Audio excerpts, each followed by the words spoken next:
Tim McGraw with Humble and Kind from 97.7 Country and WGLR.com.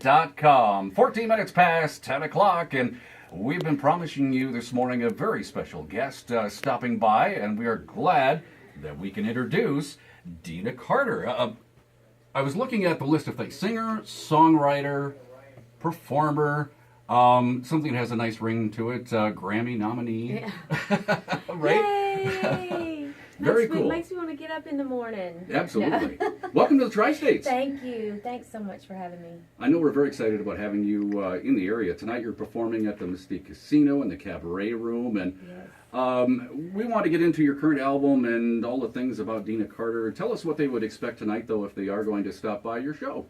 Well, tonight, this year has been, and last year too, we've been taking a different approach. At the end of the year, last year, I went out and did a run of shows, just me and the guitar. And I haven't done that in years, probably since the beginning of my career. So it's been so much fun to just get up and tell stories and stand there with the guitar and play. And at first I was really nervous about it because I'm the daughter of a guitar player, so I think the solo, in the show for myself, I just really enjoy the music side of it. And those long guitar solos and the jam that we do during the full band shows. So I thought, man, I hope people aren't bored to death to just have me up there for an hour and a half talking and playing songs. But it ended up being a beautiful experience for me and everybody in the room. And so we'll expand on doing trio, bringing one or two players out and do that. And we still do full band and all, but tonight is a first because it's my drummer Christopher and me. So we're like the reverse of, I'm calling us the Red Stripes, the rock band. So Right. Yeah, we're gonna be up there, just him and me on a drum and a guitar, and we haven't even tried it. Really? No, it's gonna be so fun. That's fun. Yeah, and he sings so good, so I've got help on the harmonies and stuff. So it'll be a fun show. See, like a new challenge once in a while. Let's just do guitar and drum. I know. I feel like Put yourself out there. I'm in a good place in my life where, you get a little bit of, like a fine wine, you get a little age on you. It takes the edge off, and you just go out there and be honest, really, with people. And we've had so much fun. Just with the guitar. And look, that room goes crazy when we do songs they know, Sure. And so it's really made me feel really good and creative, and life's great. Well, it probably makes it a little bit more of an intimate give and take type scenario, isn't it? Versus just a show, if it's a full band type thing. It's great. It's like a stand-up comedy testimony night or something. Right. It's like, it really is. I talk and I engage the audience. I want to hear that feedback from them and feel the life in the room, and you can really do that when you're just sitting up there by yourself with a guitar. So tonight I'll have Christopher I can look back at and pick on and stuff. So your current album is called Southern Way of Life. How did this come about? Well, I came off the road for a little while and dialed it way back when my son, who's now almost 12, which I can't believe, and he wants a girlfriend, and I'm having a heart attack. Just about a teenager. I know. But I just dialed it back to take care of him, because being a single mom and making sure he, in a transition we were in, was in school and happy and healthy. And he said to me, Mom, didn't you used to sing for a living? And I talk about this in the show a lot, because it's a pinnacle point in me getting back in the saddle. And I said, yeah, baby. First, I couldn't believe that he didn't know, because I'm pregnant with Hayes on the road. He's got a crib in the back of the bus. Like, he learned how to walk on our bus, and he had no recollection of this He was stuff. there, but... He was like 3. Yeah. And then started preschool, so I started gradually, dialing it back.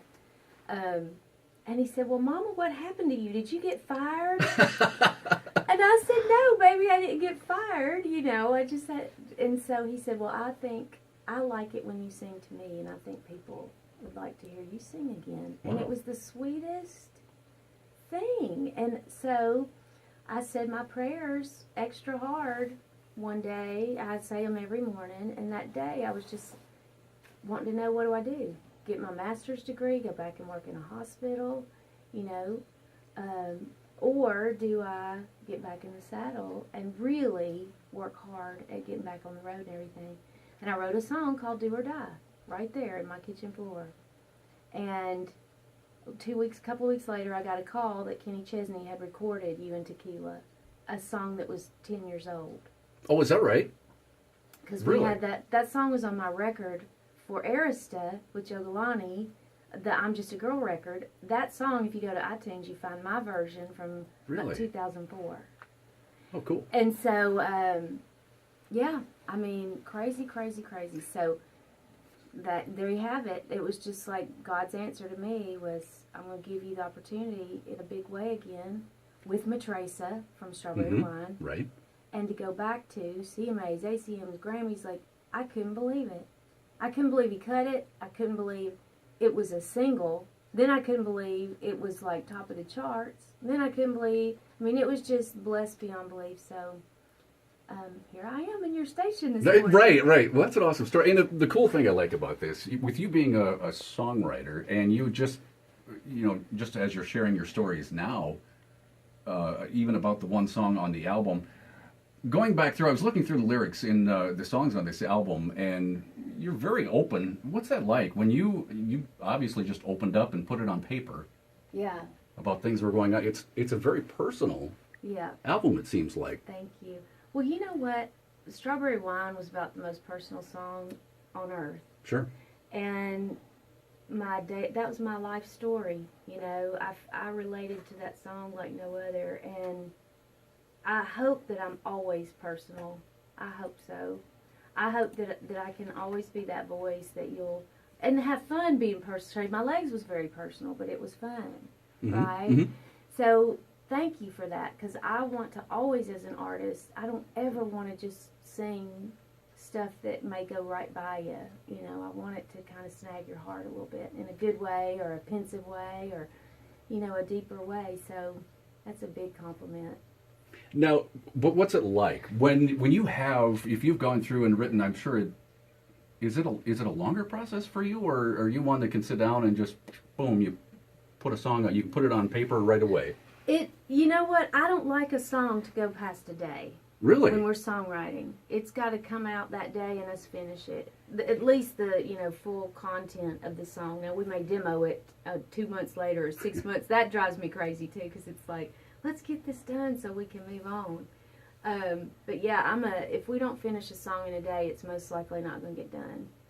So yes, I like it done and sussed out, flushed out, and move on. So what's the process like for you? Do you normally have that idea in your head already when you're co-writing with someone?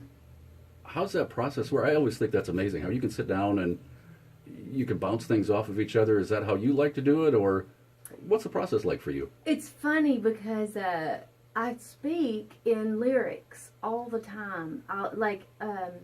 Everybody does, really. Count Me In was a song that was like, I'll be there, count me in. People say it all the time. Shave My Legs was if you can coin a phrase in a song, really, and make that the point of the message of the song, not just a line in the song. Lining it is just crafty. Making it the song is like the money, the deal, right? And so I love to do that. So I speak, but I won't write them down. Really? We were walking through the airport. Well, your memory's better than mine is then. No, it stinks, because I'd be a rich girl if I could write all those. Right. No, we were walking through the airport and talking about what kind of girl I'm not. And I said, well, and I wish I was more like this. I said, sometimes I just get insecure because I'm not one of those girls that can do lashes and tips. And my drummer goes, what are you talking about? And I said, oh, the girls know what I'm talking about. Lashes and tips, girls, like they've got it going on. And that's the kind of dialogue that I have. But all kinds of girls have it going on. So you just need someone to follow you around and write this stuff down. Video it. Run, Right. follow us around.